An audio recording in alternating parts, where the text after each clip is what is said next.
Bonjour, bien-aimés dans le Seigneur. Aujourd'hui, je vais parler sur l'onction. Car il y a certaines choses que nous faisons parfois, nous ne comprenons rien.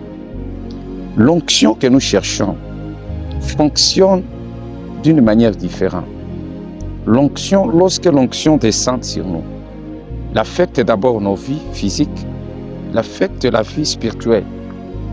La même onction nous pousse à servir Dieu. La même onction, si nous ne sommes pas dans la prière, la même onction nous pousse à aller faire l'impudicité. La même onction. C'est pour cela que vous remarquez beaucoup de serviteurs. Quand il n'est pas dans la vie, dans l'attitude de prière, il commet beaucoup de dégâts. Parce qu'il n'aime pas vivre de prière, il ne prie pas, il ne gêne pas.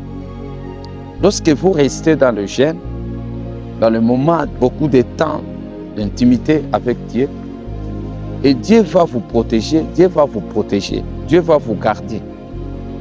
C'est ça.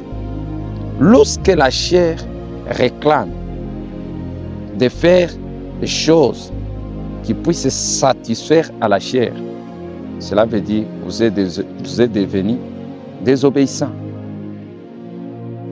Mieux vaut rester dans la présence de Dieu tout le temps. Mieux vaut obéir à ce que l'Esprit te pousse de faire que d'aller au-delà. Si vous quittez la présence de Dieu avec l'onction, vous finirez mal.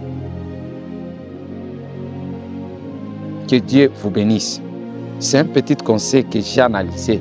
Lorsque beaucoup de jeunes prient beaucoup, jeûnent beaucoup, mais lorsqu'ils reçoivent l'onction, ils commencent à faire du n'importe quoi. L'onction que nous portons, ce n'est pas une chose à blaguer ou à jouer. Il faut garder ça. Lorsque vous recevez l'onction, restez dans la présence de Dieu, restez toujours dans la même attitude. Et si vous quittez la présence de Dieu, c'est difficile à supporter, car la chair a des réclamations terribles. Que Dieu vous bénisse. Que Dieu vous garde encore dans le nom puissant de Jésus-Christ. Amen.